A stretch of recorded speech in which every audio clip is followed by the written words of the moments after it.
In the beginning of all things, before time learned to move, before light learned to shine, there was only a vast and devouring emptiness known as Ginnungagap, a silent abyss stretched between two opposing realms, Muspelheim, the world of blazing fire, and Niflheim, the land of frozen mist and deathly cold. From Niflheim, icy vapors crept into the void, thickening the darkness, freezing the nothingness, until a colossal block of ice was formed. The universe held its breath. Creation had not yet begun, but it was already inevitable. Then the fires of Muspelheim rose. Heat pressed against frost, ice cracked under flame, and from the heart of that melting mass emerged Ymir, a primeval giant, ancient, monstrous, and terrible. He slept within the thaw, vast and unconscious, while his body responded to the warmth. From his sweat, life itself began to crawl into existence, raw and untamed. Alongside him appeared Auðhumla, the great cosmic cow, and from her teats flowed 4 mighty rivers, nourishing Ymir as he dreamed in the dawn of reality. Auðhumla fed herself by licking a block of salty ice, and as the ice slowly vanished beneath her tongue, a new being was revealed. Buri, the first of the gods. From Buri came Bor, and from Bor, united with the giantess Bestla, were born 3 sons, Odin, Vili, and Ve. These brothers grew in a universe still unfinished, surrounded by chaos and giants, with no sky above, no land below, and no sea to separate the worlds. Only silence, only waiting, and in that waiting, destiny took shape. The brothers understood a terrible truth. As long as Ymir lived, the world could not exist. Order demanded sacrifice. Creation required blood. The void was no longer empty. It was heavy with fate. For from the death of a giant, the world would be formed. And from that moment, the reign of the gods would begin. Odin ruled from the heights of Asgard, seated upon his mighty throne, gazing across the worlds that had been shaped from sacrifice and blood. He was called the Father of all, the Lord of gods and men. Yet, even in his unmatched authority, he felt a growing unease. Power alone could not hold back fate. Strength could not prevent what was written. Odin knew there were forces moving beyond his sight, threads of destiny stretching far into the future. And so, driven by reverence for knowledge and fear of ignorance, he chose to rise from his throne and seek wisdom at any cost. Disguised as a lone wanderer, cloaked in dust and silence, Odin journeyed into Jotunheim, the land of giants and ancient enemies of the gods. There, beneath the vast roots of Yggdrasil, lay the well of knowledge, guarded by Mimir, an ancient being whose wisdom fed the world tree itself. Odin spoke as a king, as a god, as Mimir's kin, but the guardian of the well was unmoved. Bloodlines and titles meant nothing. True wisdom, he said, could never be given freely. It demanded sacrifice. When Mimir spoke the price, the worlds seemed to hold their breath. "Your eye," he said. Odin did not flinch. He did not bargain. With steady resolve, the Allfather tore out his own eye, and his cry of pain echoed through the realms. He cast the eye into the sacred waters, and the well accepted the offering. Then Odin drank deeply from the horn, consuming the waters of knowledge in a single, terrible moment. And with that drink, the veil was torn away. Odin saw the rise and fall of kingdoms, the glory and ruin of gods, the coming of fire and ice, death and rebirth. He returned to Asgard, scarred and changed, known forever as the one-eyed god. Yet with wisdom came burden, for Odin had seen the end. Destiny had been revealed, and the shadow of Ragnarok now lingered over all creation. For a time, the worlds knew an uneasy balance. Asgard stood in glory under Odin's rule, a realm of power, war, and command. But beyond it lay Vanaheim, home of the Vanir gods, ancient deities of fertility, abundance, and hidden magic. Both pantheons were worshipped by mortals. Both claimed reverence, and between them, tension grew like a gathering storm. Two divine orders, two visions of power. Peace existed, but it was fragile, thin as frost before fire. The breaking point came with Gullveig, a powerful sorceress consumed by greed and gold. She entered Asgard, and her presence poisoned the halls of the gods. The Aesir burned her 3 times, yet 3 times she returned, reborn, unbroken. She was bound to the Vanir, and her torment became an insult they would not forgive. Fury spread through Vanaheim, words failed, and at last, Odin hurled his spear across the battlefield, an unmistakable sign. This would not be a dispute, this would be war. The first war of the gods shook the foundations of the worlds. Aesir and Vanir clashed with terrible force. Spells tore through the sky, weapons shattered mountains, seas trembled. Yet, for all their might, neither side could claim victory. The devastation grew so great that both pantheons saw the same dreadful truth. If the war continued, there would be nothing left to rule. Only ashes, only silence. And so, peace was sealed with sacrifice. Hostages were exchanged. Mimir and Hörnir were sent to Vanaheim, while Frey, Freya, and Njord came to Asgard. But the peace was built on deception. When the Vanir discovered Hörnir's false wisdom, their rage returned. Mimir was beheaded. His severed head was sent back to Odin. Yet even in death, wisdom endured. Odin preserved Mimir's head with magic, consulting it for counsel. The war had ended, but mistrust, once born, would never truly die. Among the gods of Asgard, there walked one whose smile never revealed his true intentions. Loki, the master of deception, mischief, and dangerous wit. His tricks were often laughed at, until one night his malice crossed a line that could not be ignored. While the goddess Sif, wife of Thor, slept in peace, Loki crept beside her and cut away her radiant golden hair. When Thor awoke and saw his beloved shorn and weeping, the skies trembled with his fury. The thunder god seized Loki, and death loomed close. Only one choice remained. Loki would restore what he had destroyed, or be broken. Desperate, Loki descended into Svartalheim, the land of dwarves and master craftsmen. There, he approached the sons of Ivaldi, stirring their pride and cunning with lies and challenges. From their forges came wonders beyond measure. Golden hair for Sif that would grow like living strands, the spear Gungnir that never missed its mark, and Ski Blathnir, a ship that could be folded small yet carry armies. But Loki was not done. He ignited rivalry between the dwarves Brokkr and Sindri, wagering his own head that they could not surpass these gifts. As the forges roared, Loki's fear grew. When Brokkr and Sindri began crafting their greatest work, Loki intervened. He transformed into a stinging insect, biting and tormenting Brokkr as he worked the bellows.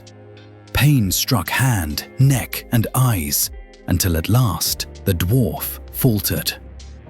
The hammer they forged was powerful beyond words, but its handle was shortened. Loki believed he had secured his escape. He was wrong.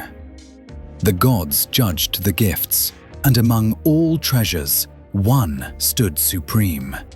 Mjolnir, the hammer of Thor, a weapon of unbreakable might that would always return to its master's hand. Loki had lost the wager. His head was demanded. With cunning words, he saved his life, but not his pride, as the dwarves sewed his mouth shut. And so, from deceit and suffering, the greatest weapons of the gods were born.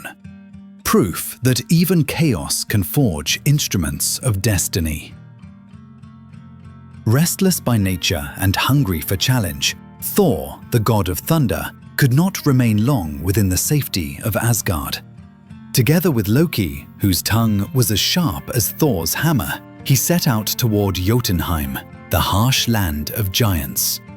Along the way, they were joined by mortal servants, unaware that their journey would test not only strength, but pride itself. As night fell, they found shelter in what seemed to be a vast cave, only to discover at dawn that it was no cave at all, but the glove of a colossal giant. His name was Skrymir, and from the very first moment, the gods sensed they were walking into something beyond their understanding. Skrymir offered to guide them, carrying their supplies with ease. Yet when hunger struck, Thor found himself powerless to open the giant's bag. Enraged, he struck Skrymir's head with Mjolnir, a blow meant to shatter mountains. But the giant merely stirred, muttering that a leaf had fallen on him. Again and again Thor struck, and again the blows failed. Confusion replaced fury. Strength alone was no longer enough. Something unseen was at work. Their journey led them to the fortress of Utgard-Loki, ruler of the giants, where mockery awaited them in the form of contests. Loki competed in eating, but lost to a force that consumed even bones and plates. Thor's servant raced and was defeated by thought itself. Thor drank from a horn that was connected to the sea, lifted a cat that was truly the world serpent, and wrestled an old woman who was none other than old age. Each challenge ended in humiliation. The gods of Asgard, so feared across the worlds, stood defeated. Only when they departed did the truth emerge. Skrymir and Utgard-Loki were one and the same, masters of illusion. Thor had struck mountains, lowered the oceans, and nearly defeated time itself. The giants trembled at what they had witnessed, and Thor understood a bitter truth. Even gods can be deceived. Even legends have limits. But the thunder in his heart did not fade. It waited. From deception was born consequence, and from Loki's blood came destinies that even the gods feared to name. With the giantess Angrboda, Loki fathered 3 children whose shadows stretched far into the future. One was a serpent, cold and silent. Another was a wolf, fierce even as a cub. The third was a girl whose beauty ended at the waist, for half her body was already claimed by decay and death. When Odin beheld them, his one eye darkened.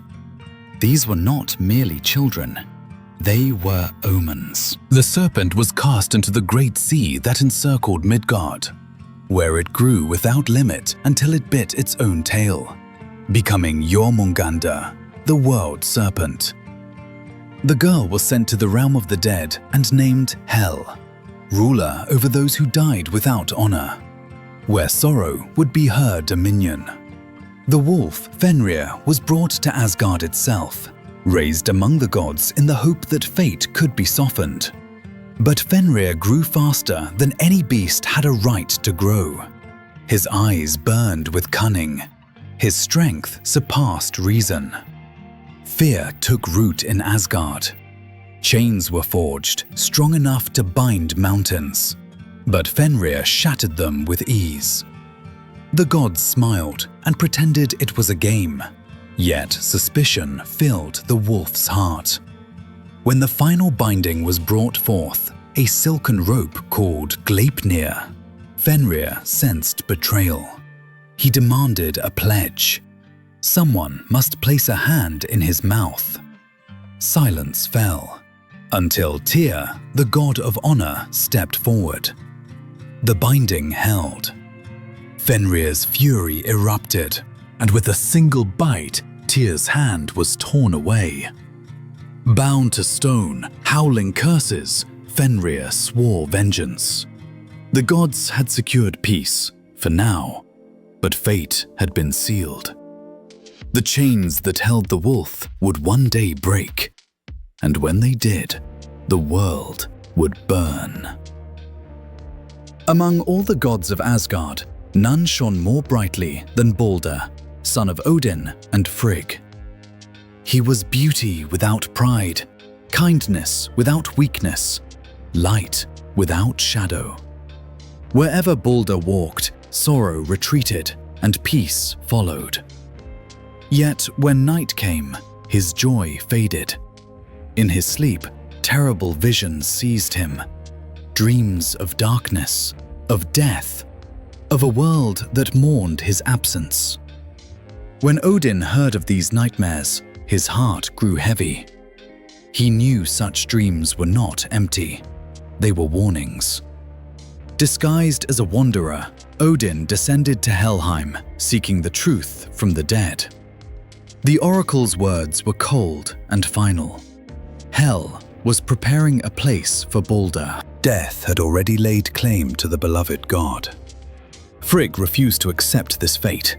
She crossed the worlds, demanding oaths from all things: stone and steel, fire and water, disease and weapon, that none would ever harm her son. And so, Balder became untouchable. Spears shattered, blades bounced away. Even Thor's hammer could not bruise him. Laughter filled Asgard once more. But envy watches where joy reigns. Loki, consumed by resentment, listened from the shadows. He learned that one thing had not sworn the oath: the mistletoe, small and overlooked. From it, Loki crafted a weapon of betrayal. He approached Hertha, the blind god, and guided his hand, disguising cruelty as play. The dart flew, and silence followed. Balder fell. Light left the world. The gods stood frozen as grief flooded Asgard. It was the first true death among them, and all knew what it meant.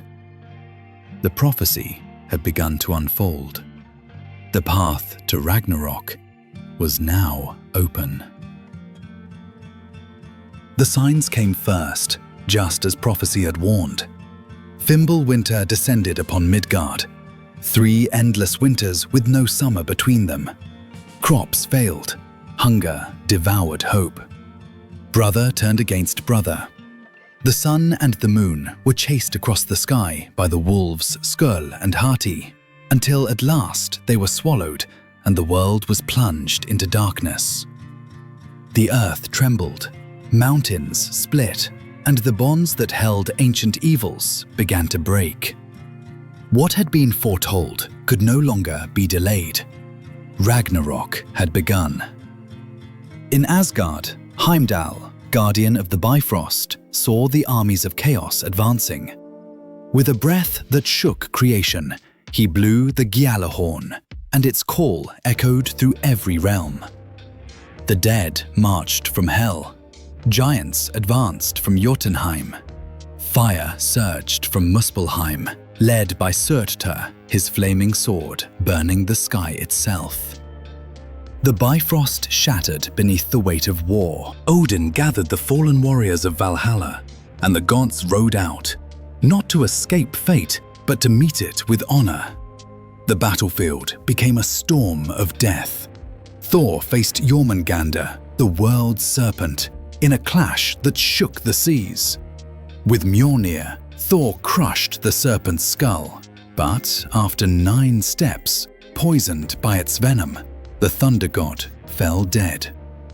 Odin charged Fenrir, knowing his destiny, and was devoured by the monstrous wolf.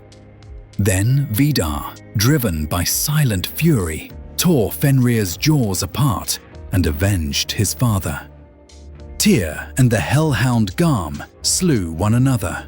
Freya, unarmed, fell to Surtur's blade. One by one, the gods were brought low. At last, Loki and Heimdall met in final combat. Deception against vigilance. Their duel ended with both lifeless upon the field. And then Surtur raised his sword high and set the world ablaze. Flames consumed gods, giants, and earth alike. The seas boiled, the skies burned. There were no victors, only ashes. And as the fire swallowed all things, the age of the gods ended in silence. When the flames of Ragnarok finally consumed the last strongholds of the gods, there was nothing left but silence. Asgard lay in ruins. The great halls were reduced to ash. The oceans had swallowed the land, and fire had devoured the sky. The age of the Aesir was over. Gods and giants alike had fallen, and the world seemed utterly erased, as if existence itself had drawn its final breath. For a long moment beyond time, nothing moved, nothing spoke, nothing lived.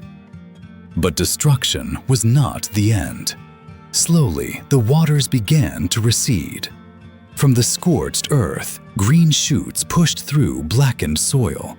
A new sun rose into the sky, brighter and gentler than the one that had been devoured. Life returned, not as it was, but as it was meant to be. Hidden deep within the remains of Yggdrasil, 2 mortals had survived the fire and the flood. Lif and Lifthrasir. From their love, humanity was born again. The world was given a second beginning. Not all gods were lost. From the ashes emerged a new, divine order. Vidar, who had avenged Odin by slaying Fenrir, took his place. Vali stood beside him. The sons of Thor, Magni and Modi, inherited Mjolnir, the hammer that had once shaken the heavens. And from the realm of the dead, Balder returned, radiant once more, alongside Hertha, reconciled beyond death. Together, they remembered the past, not to repeat it, but to learn from it. In the fields of the renewed world, the gods found the golden pieces of their ancient games and began anew. A new cycle had started. The kingdoms of the past had fallen. The age of chaos had passed. And though fate would one day stir again, the world now stood in peace. For endings are never final. From ruin comes renewal, and from death, life rises once more.